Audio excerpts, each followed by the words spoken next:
आज का हमारा प्रश्न है, गुरु के संरक्षण में ही ध्यान करना उचित क्यों माना गया?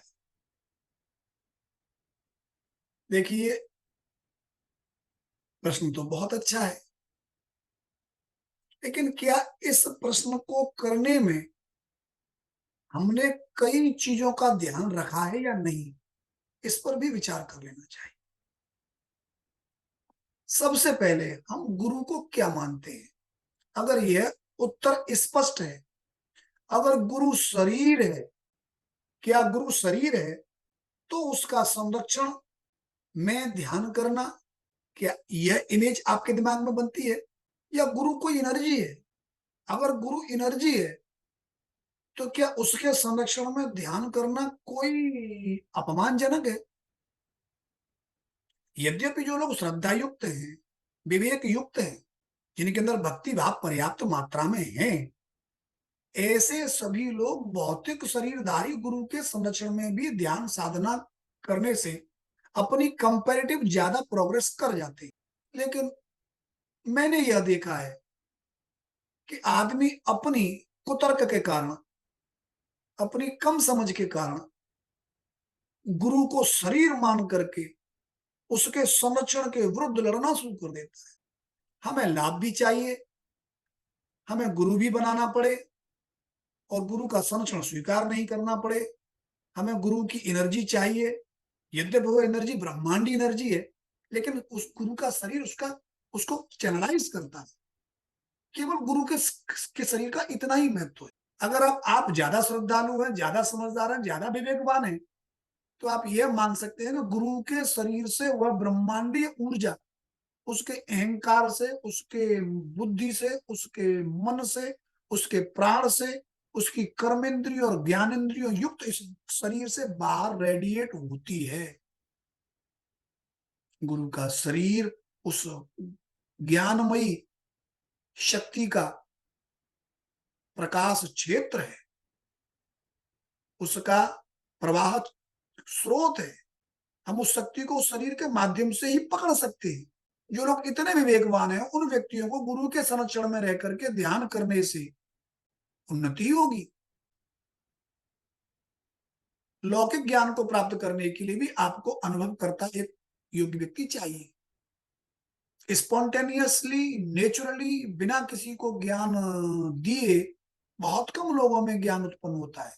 यह मात्रा द रेयरेस्ट रेयर है। हजारों हजारों वर्षों में किसी एकाध व्यक्ति के साथ घटती है। सामान्यतः सभी लोग एक्सचेंज की प्रोसेस से ज्ञान को प्राप्त करते हैं, जिसमें एक देने वाला होता है, एक लेने वाला होता है। लेने वाला अपने आप अपना ग्रेजुअली डेवलपमेंट करता है, अगले जीवन में वहां से फिर शुरू करता है, उतरता चढ़ता है, फिर ज्ञान को, शुद्ध ज्ञान को ग्रहण करता है।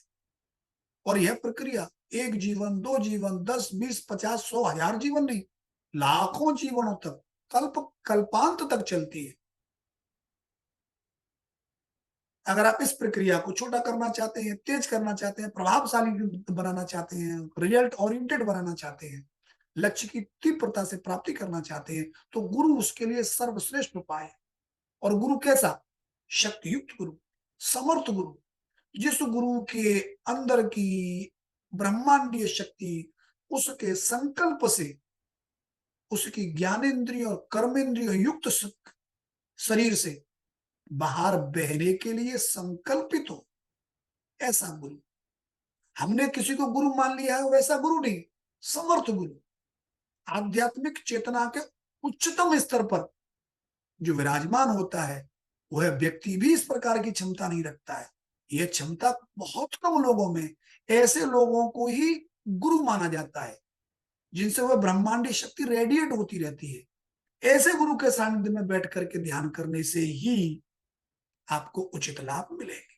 आप अपने मन से ध्यान करिए, आपकी उन्नति होगी।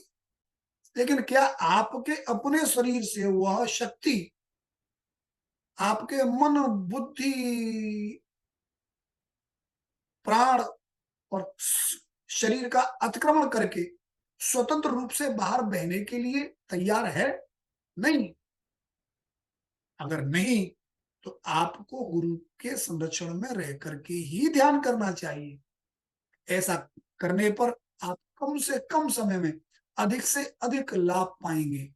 जो ध्यान का आपका करने का लक्ष्य है, चाहे वह स्वास्थ्य आरोग्य की प्राप्ति हो, चाहे वह मन की शांति हो, चाहे वह विवेक और ज्ञान की प्राप्ति हो, चाहे वह धन की प्राप्ति हो, चाहे वह समता शांति और करुणा की प्राप्ति हो, चाहे वह आध्यात्मिक शक्तियों की प्राप्ति, आपका कोई भी लक्ष्य हो, आत्म तत्व का साक्षात्कार करना, देवताओं के दर्शन करना, सूक्ष्म लोकों में यात्रा करना, कोई भी आपका लक्ष्य हो, आप उस लक्ष्य को अगर तेज गति से प्राप्त करना चाहते हैं, तो आपको अपने गुरु के संरक्षण में ही ध्यान करना चाहिए। ऐसा करना आपके हित में, मिनिमम इनपुट और मैक्सिमम आउटपुट लेने के लिए